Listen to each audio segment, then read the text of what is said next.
Train के AC compartment में मेरे सामने की सीट पर बैठी लड़की ने मुझसे पूछा, हेलो, क्या आपके पास इस मोबाइल की सिम निकालने की पिन है?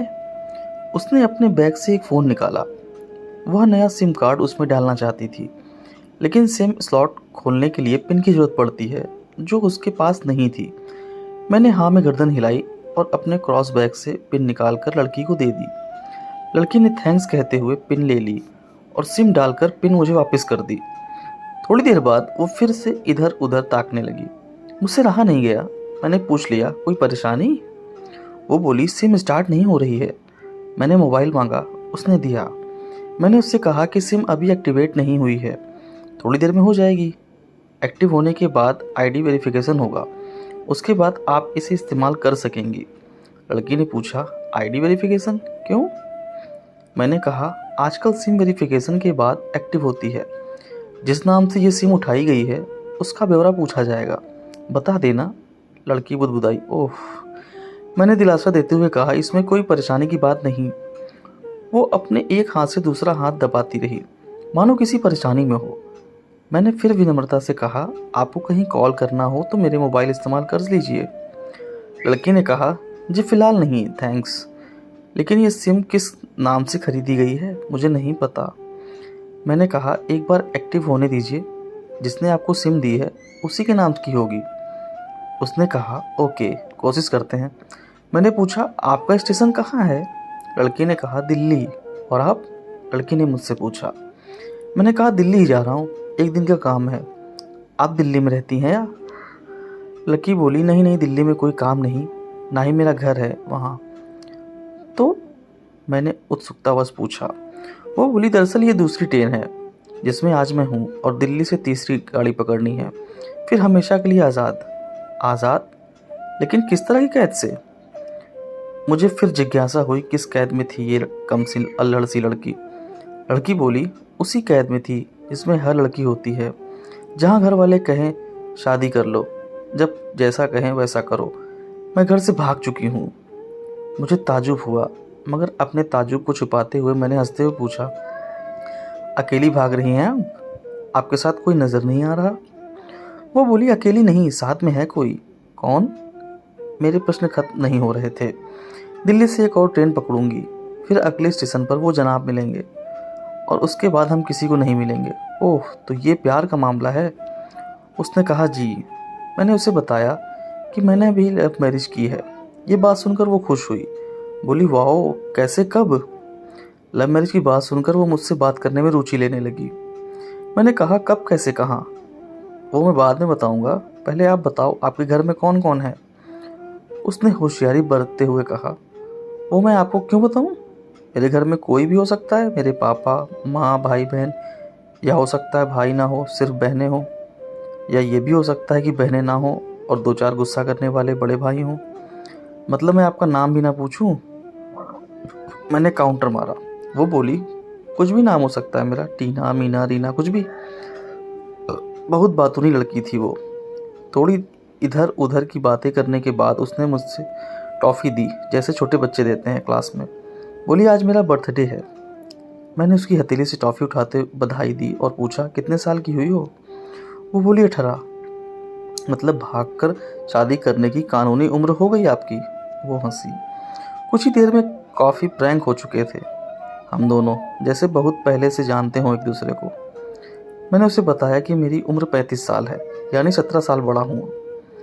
उसकी चुटकी लेते हुए कहा, लग तो नहीं रहे हो। मैं मुस्कुरा दिया। मैंने उससे पूछा, तुम घर से भाग कर आई हो? तुम्हारे चेहरे पर चिंता के निशान जरा भी नहीं है।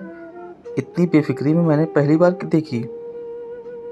खुद की तारीफ सुनकर वो खुश हुई। बोली, मुझे उन जनाब ने, मेरे लवर ने पहले से ही समझा दिया था कि जब घर से निकलो तो बिल्कुल बिंदास रहना, घर वालों के बारे में बिल्कुल मत सोचना, बिल्कुल अपना मूड ख़राब मत करना, सिर्फ मेरे और हम दोनों के बारे में सोचना, और मैं वही कर रही हूँ। मैंने फिर चुटकी ली। कहा, उसने तुम्हें मुझ जैसे अनजान मुसाफिरों से दूर रहने की सलाह नहीं दी? उसने हंसकर जवाब दिया, नहीं, शायद वो भूल गया होगा ये बताना। मैंने उसके प्रेमी की तारीफ करते हुए कहा, वैसे तुम्हारा बॉयफ्रेंड काफ़ी टैलेंटेड है। उसने किस तरह से तुम्हें अकेले घर से रवाना किया, नई सिम और मोबाइल दिया, 3 ट्रेन बदलवाई, ताकि कोई ट्रैक ना कर सके। Very talented person. लड़की ने भी हाँ भी भरी, बोली बहुत टैलेंटेड है वो, उसके जैसा कोई नहीं। मैंने उसे बताया कि मेरी शादी को 10 साल हुए हैं, एक बेटी है 8 साल की और एक बेटा 1 साल का। ये देखो उनकी तस्वीर। मेरे फ़ोन पर बच्चों की तस्वीर देखकर उसके मुंह से निकल गया, सो क्यूट।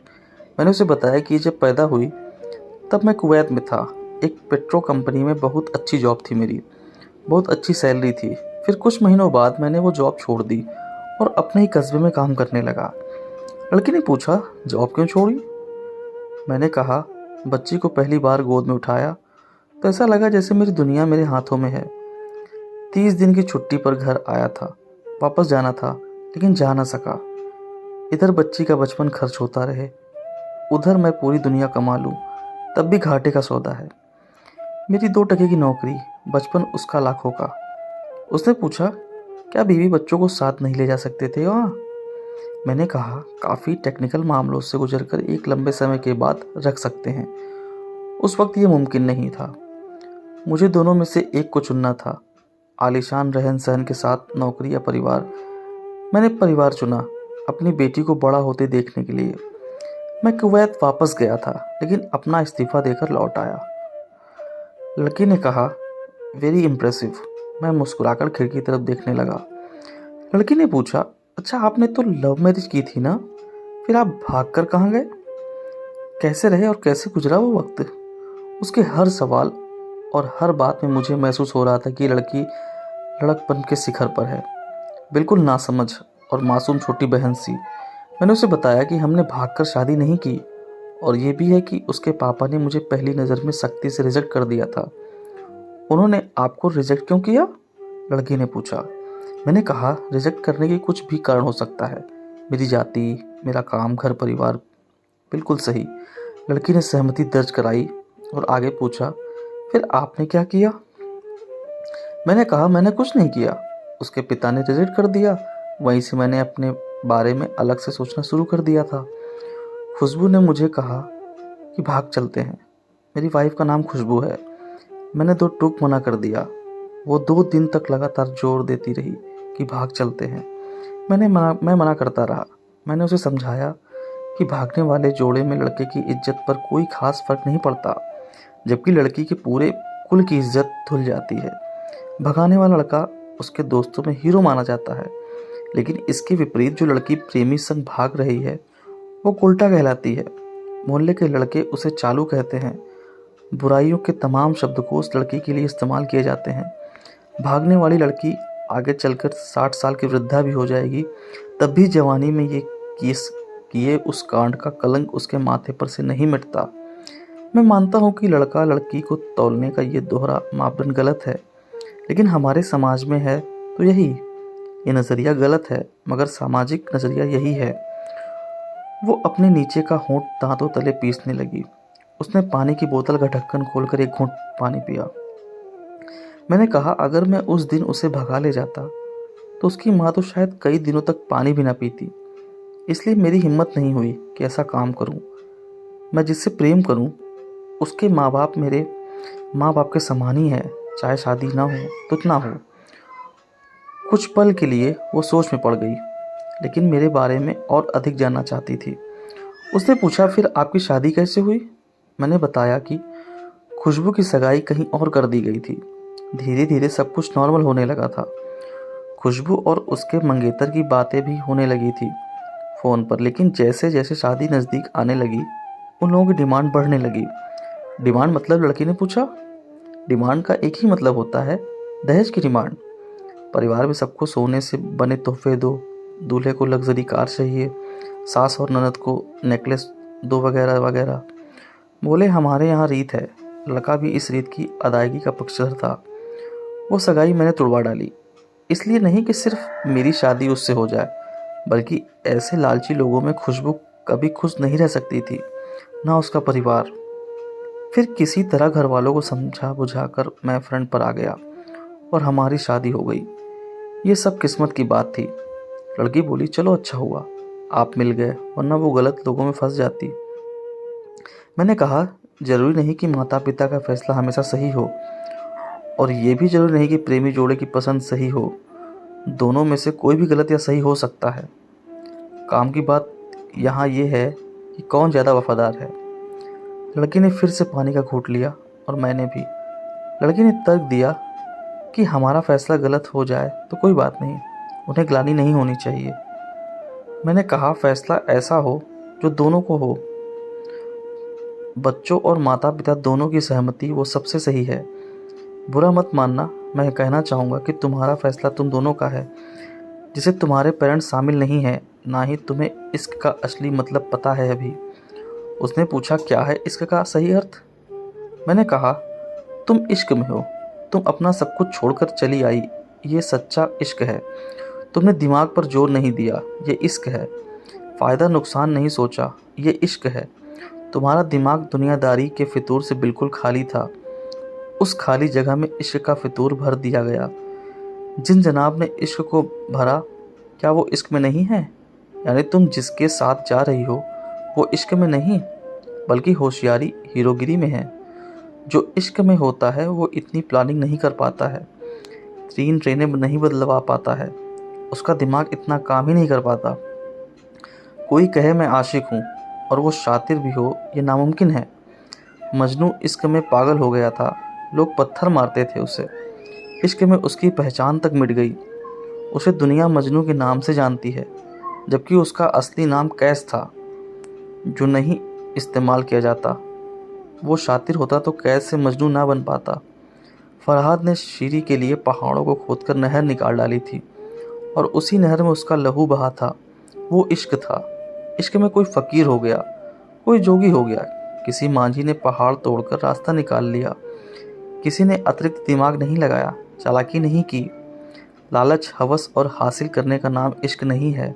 इश्क समर्पण करने को कहते हैं, जिसमें इंसान सबसे पहले खुद का समर्पण करता है, जैसे तुमने किया। लेकिन तुम्हारा समर्पण हासिल करने के लिए था, यानी तुम्हारे इश्क में लालच की मिलावट हो गई। लड़की अचानक खो सी गई। उसकी खिलखिलाहट और खिलखिलापन एकदम से खामोशी में बदल गया। मुझे लगा मैं कुछ ज़्यादा बोल गया, फिर भी मैंने जारी रखा। मैंने कहा प्यार तुम्हारे पापा तुमसे करते हैं, कुछ दिनों बाद उनका वजन आधा हो जाएगा। तुम्हारी माँ कई दिनों तक खाना नहीं खाएगी, ना पानी पिएगी, जबकि आपको अपने आशिक को आजमा कर देख लेना था। ना तो उसकी सेहत पर फर्क पड़ता, ना दिमाग पर। वो अक्लमंद है, अपने लिए अच्छा सोच लेता।